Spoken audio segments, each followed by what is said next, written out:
Vamos então rever essa conversão analógico-digital que aconteceu quando a gente usou o software Audacity para digitalizar a voz. Então aqui eu falei no microfone, e aí se você notar, antes de chegar no PC, no computador que tem a placa de som, o sinal que está trafegando bem aqui é um sinal então que a gente vai chamar de analógico. Esse sinal ele tem que ser convertido dentro do PC. Tem um chip que é o conversor AD. Então a gente vai denotar como chip de conversão analógico digital. Então esse chip tem dois parâmetros que são importantes. Um é a frequência de amostragem. Em inglês eles usam S para sampling, que pode ser, no caso, por exemplo, 8.000 amostras por segundo. Então a gente vai denotar isso como 8.000 Hz, entendendo o Hertz como sendo a unidade que indica quantas vezes algo acontece por segundo. E o outro fator que o chip AD ele tem é o número de bits que ele usa para representar cada amostra. Então, por exemplo, 8 bits por amostra é uma possibilidade. Naquele nosso exemplo no Audacity começou com 32 bits, depois a gente fez para 16. Então esse sinal analógico que estava aqui, a gente vai denotar como X de T, onde T é a minha variável independente. Então é como se eu tivesse aquelas funções f de x, né, como sendo y. Mas aqui no nosso curso a gente vai ter a ordenada basicamente representando amplitude. Então aqui esse valor pode ser em volts ou milivolts ou ampere, e a minha variável independente é o tempo. Então a gente pode denotá-lo em segundos, por exemplo, e aqui em volts. E aí eu tenho o meu sinal de voz. Quando capturado aqui pelo microfone, esse transdutor ele traduziu a pressão em um sinal elétrico, e eu posso ter qualquer valor, né? E ele também está sendo definido para qualquer valor de tempo. Então esse que é a abscissa é um número real, pertence aos reais, e aqui também a ordenada também pertence aos reais, certo? O que o chip conversão analógico digital então faz são dois processos. A amostragem, ele anda aqui no sinal e vai retirando amostras. Então digamos que ele retire uma amostra, outra amostra, outra amostra, de tal forma que no intervalo de 1 segundo, quando eu mensuro 1 segundo, digamos que eu tenha 8.000 dessas amostras. Então essa é a taxa de amostragem. E quando eu pego qualquer número desse, digamos que aqui seja um valor que seja 0.8743, mas eu não vou poder representar com essa precisão de várias casas decimais. Esses 8 bits, digamos que me permitam representar esse valor apenas como 0.9, por exemplo. Então o que vai sair aqui do lado, já dentro do computador, é um sinal que a gente vai representar. Agora, ao invés de representar em T, eu vou representar em N, onde esse N, como a gente viu, ele pertence aos inteiros. Então aqui faz mais sentido dizer que esse é o elemento, por exemplo, do índice 0, 1, 2, 3. Se eu enxergar isso no MATLAB, eu vou definir o meu sinal de voz, por exemplo.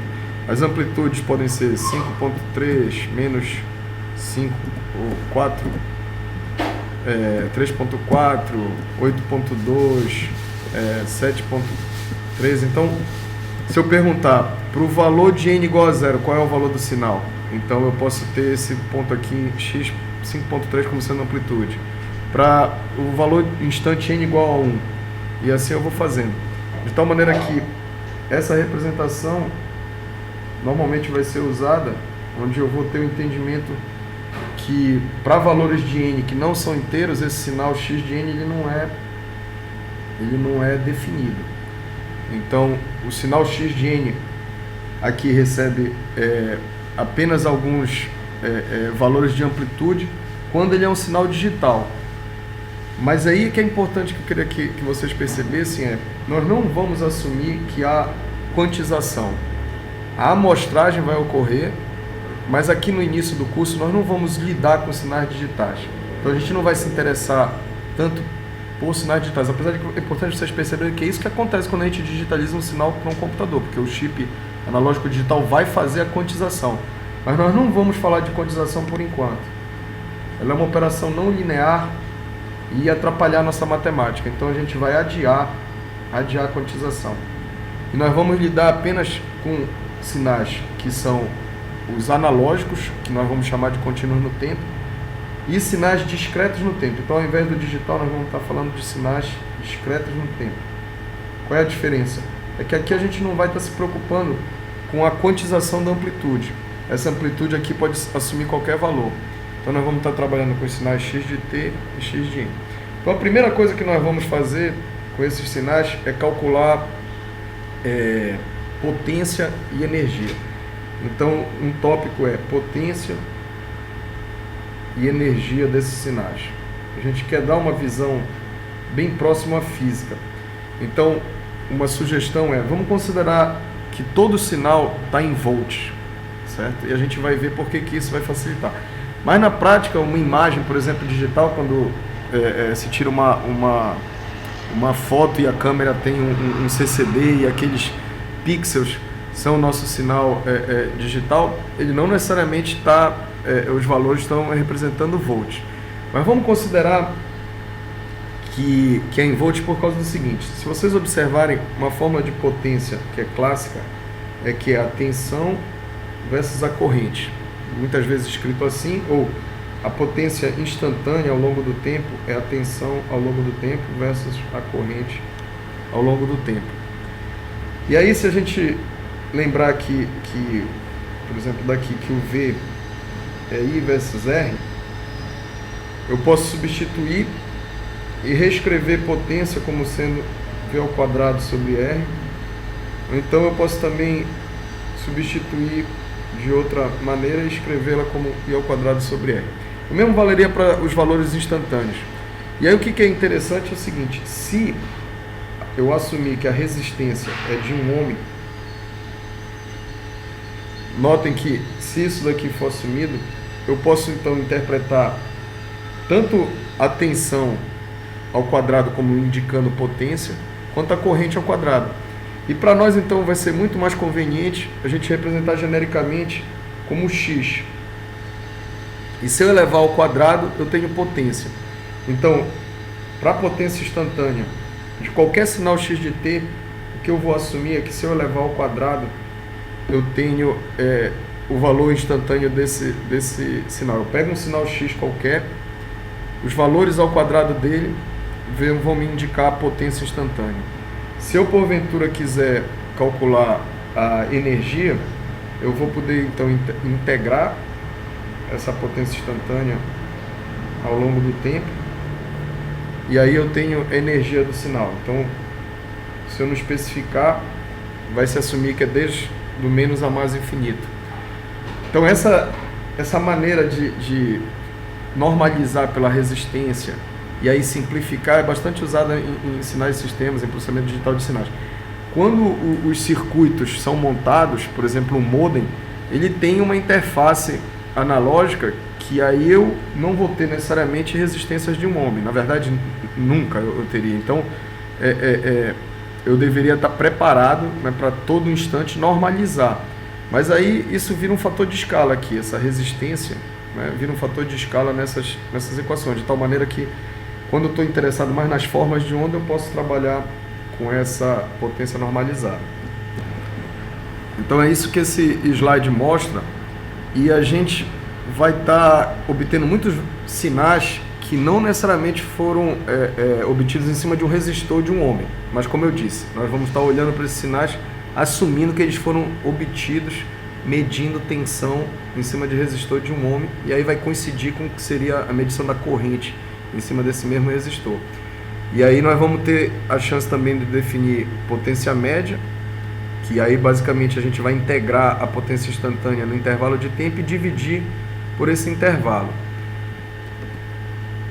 Por definição, essa fórmula aqui não está correta, está faltando uma integral, mas essa daqui apresenta essa integral. Então, se eu tiver simplesmente a integração da potência instantânea no determinado intervalo de tempo, eu vou ter a minha potência, certo?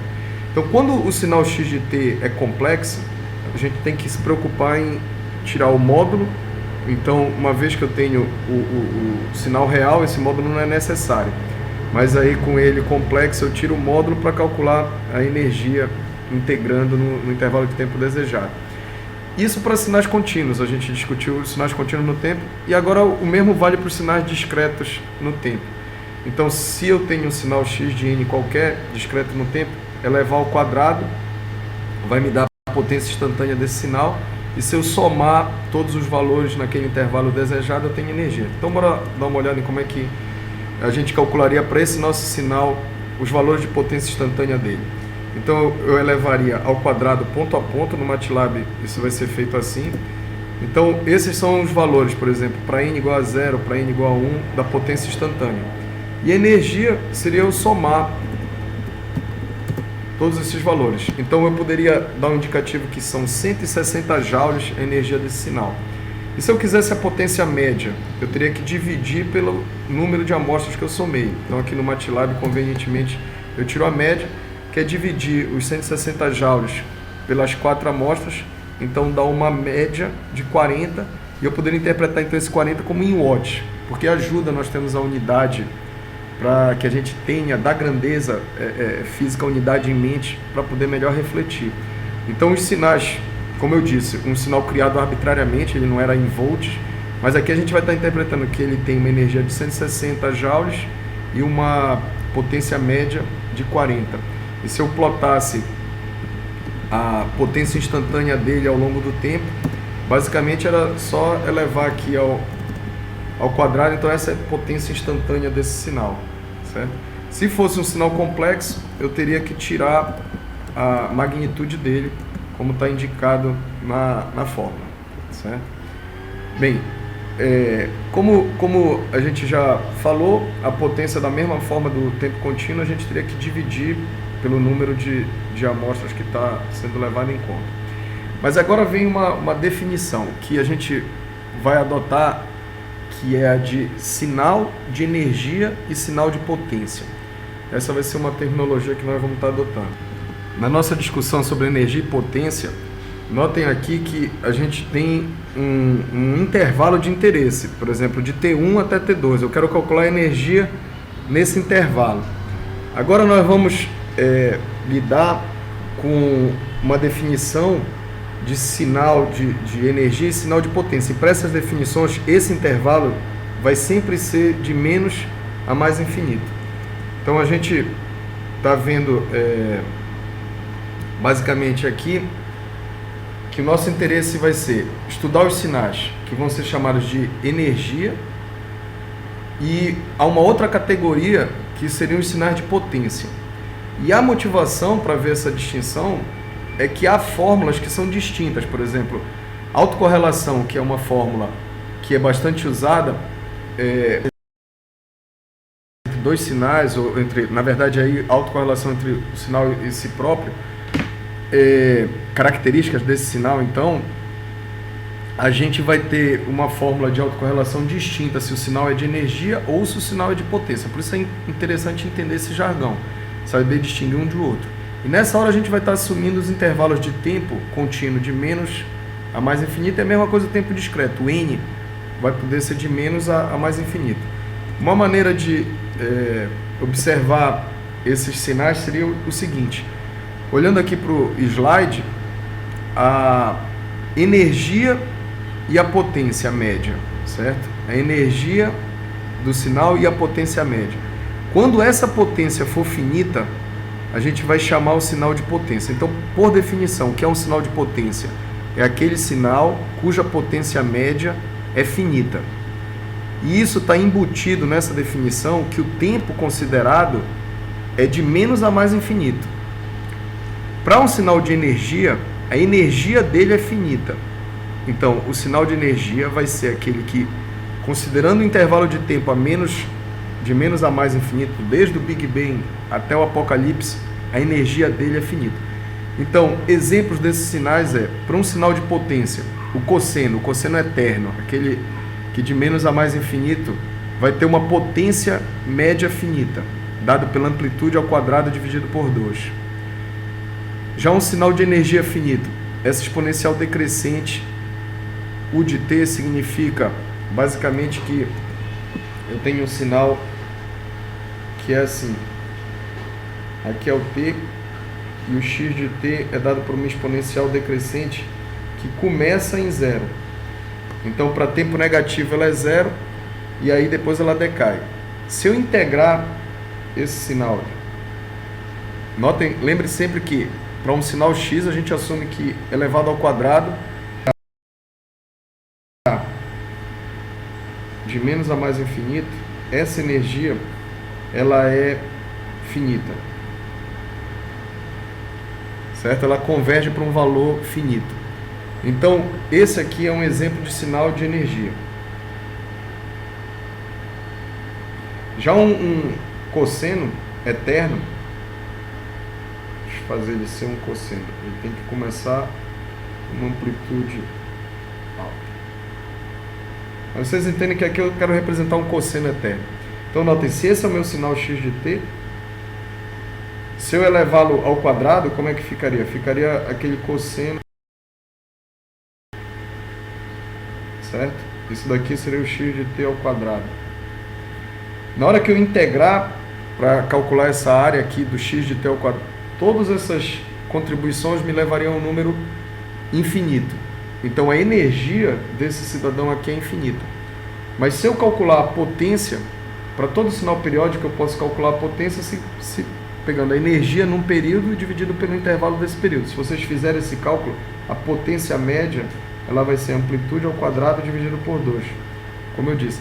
Então a potência média é infinita, a potência média é finita desse cosseno, mas a energia, a gente vai observar que quando um é finito, o outro não vai ser finito, por causa do seguinte: por definição a potência vai ser energia pelo intervalo de tempo onde ela foi calculada, correto? Mas recordem esse assumption. Quando se assume que o intervalo é de menos a mais infinito, esse cidadão vai para infinito. Então notem, para essa potência aqui ela ser finita, a energia tem que ser infinita. Então notem, para sinais de potência, ver se a gente pode concluir. Sinal de potência, eu tenho obrigatoriamente, para o sinal de potência, onde esse tem obrigatoriamente que a energia é infinita, certo? Já um sinal que é de energia, né? Então se eu tenho aqui, esse é o sinal de potência, agora eu vou colocando aqui um sinal de energia. Que característica eu posso dizer dele? Por definição, ele é um sinal cuja energia é finita. Ora, se eu estou dividindo o denominador por infinito e o numerador é finito, então para sinais que são chamados de energia, eu vou ter necessariamente que a potência média é zero. É isso que está sendo representado aqui no slide, onde, vamos ver aqui, ó, o sinal de potência, ele tem a potência finita por definição, mas a energia dele é infinita, para que eu possa compensar o denominador ser infinito. Já o sinal de energia, ele tem energia finita, mas aí a potência média dele tem que ser zero. E há outros sinais que não tem nenhum dos dois infinitos, como esse exemplo aqui, que é um sinal que não é nem de potência, nem é um sinal de energia. A gente vai estudar mais adiante no curso essa representação com degrau unitário de t, por isso não se afetem aqui por isso, mas deixa eu desenhar esse sinal t ao quadrado, o de t menos 5. Basicamente, uma representação dele poderia ser o meu sinal seria assim, e ele pararia em 5. Começaria em 0, ele pararia em 5. E ele seria 0 para cá, para tempo negativo, e depois daqui também ele seria 0. Então notem, esse é um sinal de energia ou de potência. E a maneira que a gente tem que raciocinar é o seguinte: como eu vou calcular a energia elevando ao quadrado e depois integrando, se eu tiver um sinal de duração finita, se a duração dele é finita, e assumindo que a amplitude dele não assume valores infinitos nesse intervalo, a duração dele sendo infinita, implica, parem para raciocinar, eu sempre vou ter a chance de integrar o x de t ao quadrado, a potência instantânea dele, e encontrar um valor que é finito, certo? Então esse é um caso que, se a gente fizer a integral realmente, a gente vai verificar que vai convergir para um valor finito, de tal maneira que se pode dizer que para sinais que tenham duração finita, eu sempre vou calcular uma energia finita, e aí esse sinal vai poder ser considerado um sinal de energia. Notem no nosso exemplo aqui, o sinal x, ele sendo assumido como um sinal de duração finita, eu simplesmente calculo a energia dele, ela vai sempre dar finita. Mesmo que eu crie sinais de um valor, de um número bem grande de amostras, por exemplo, aqui eu vou gerar um sinal aleatório, distribuído de acordo com uma distribuição gaussiana, com 1000 elementos. Mesmo assim, na hora que eu calcular a energia dele, vai dar finita. Eu posso fazer isso crescer, né, para muitas amostras, aqui no caso 100.000 amostras, e eu vou continuar tendo um número finito, obviamente cada vez maior. Mas só quando o sinal realmente puder ter uma duração infinita, é que ele vai poder passar a ser um sinal de potência. Então os sinais de potência, eles tipicamente são sinais que são eternos, como um cosseno, um seno. E aí toda vez que eu tiver sinais de duração finita, são de energia. Mas eu posso também ter sinais como esse aqui, que é a minha exponencial decrescente, que é um sinal que tem uma duração infinita, ele vai até o tempo infinito, a duração dele é infinita, mas ele acaba sendo um sinal de energia porque a potência instantânea dele vai decaindo ao longo do tempo.